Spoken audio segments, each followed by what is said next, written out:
Hi everybody and welcome back to my channel. Today I'm going to make a really easy cake. It's a pineapple coconut orange cake. You will have most of the ingredients except for probably the crushed pineapple and probably the shredded coconut, but everything else is really a basic ingredient.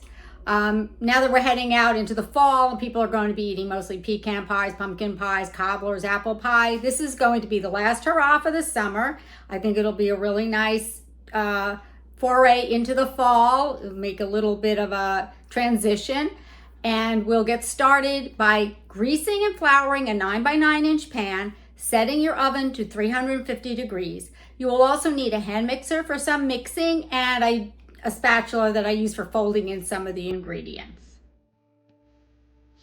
I want to mention that you really should use cake flour instead of all-purpose flour. It's very easy to make. For every 1 cup of all-purpose flour, remove 2 tablespoons and replace it with 2 tablespoons of cornstarch.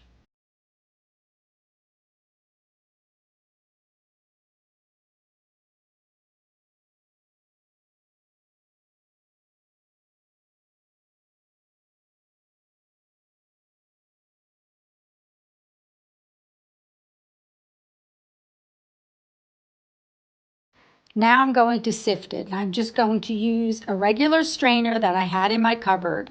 I'm going to sift it through 3 times. At least 3 times. You can do it more, up to 5, but I find 3 is sufficient. I did this twice in order to make the 2 cups of flour that I needed for this recipe. Here are the ingredients that are out on my counter, and I'll go through them. You'll need 2 cups of flour, 1 3/4 cups of granulated sugar. I use 1 cup of crushed pineapple with a 1/2 cup to 3/4 cup of orange juice, 3 eggs, 2 teaspoons of baking soda, 2 teaspoons of vanilla, 1 teaspoon of salt, and 3/4 cup of shredded coconut. In a large bowl, I'm going to start by adding the sugar and the 3 eggs, and I am going to beat that until they are fully mixed. So the eggs and sugar are fully mixed, and now I'm going to combine all my dry ingredients. This is the 2 cups of flour. This is the 2 teaspoons of baking soda, a teaspoon of salt, and I'm actually going to just at this point add the vanilla into the egg mixture over here, and I'm going to lightly blend that with my spatula. So now I'm blending all the dry ingredients here, and I have my wet ingredients here, and I'm going to slowly add this and fold it in, the dry ingredients into the wet ingredients, and I'm going to fold this in with my spatula.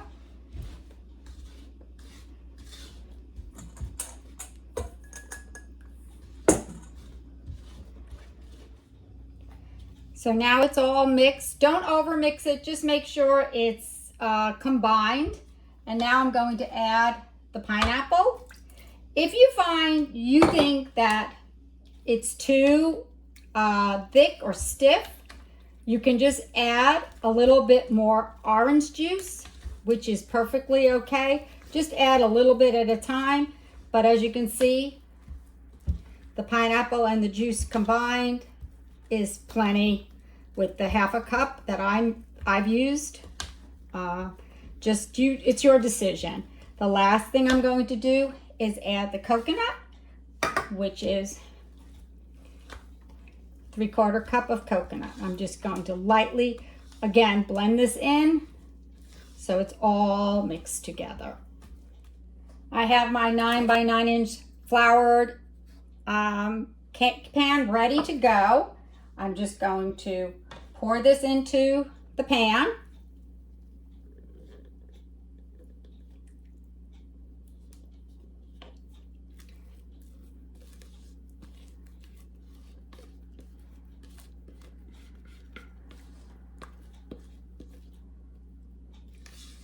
I really like the spatula because it folds everything nicely and you tend not to over mix as much with a spatula. Plus you can get all the batter out of your pan. Out of your bowl when you're done. And that's what it looks like. And it's going to go into a 350-degree oven for 40 minutes. But again, check it at 35 and see if it's done. It might need a little longer depending on your oven. This is how the cake looks now that I took it out of the oven. It's nicely browned. It's firm in the center. There's a little bit of caramelization around the edge from the sugar and the pineapple juice and the orange juice. And using cake flour definitely makes all the difference when you're making your own cake, so keep that in mind. And I basically cooked it at the 350-degree mark for 42 minutes. This is how the cake looks. I just added some whipped cream and a cherry on top, but you could use even whipped cream with some extra shredded coconut or chopped walnuts if you like that. Or you can use vanilla frosting or cream cheese frosting. So that's the pineapple coconut orange cake. If you like this video, give it a like, a share, a thumbs up, and subscribe. And I'll see you next time on Big City Girl, Small City Live. Bye.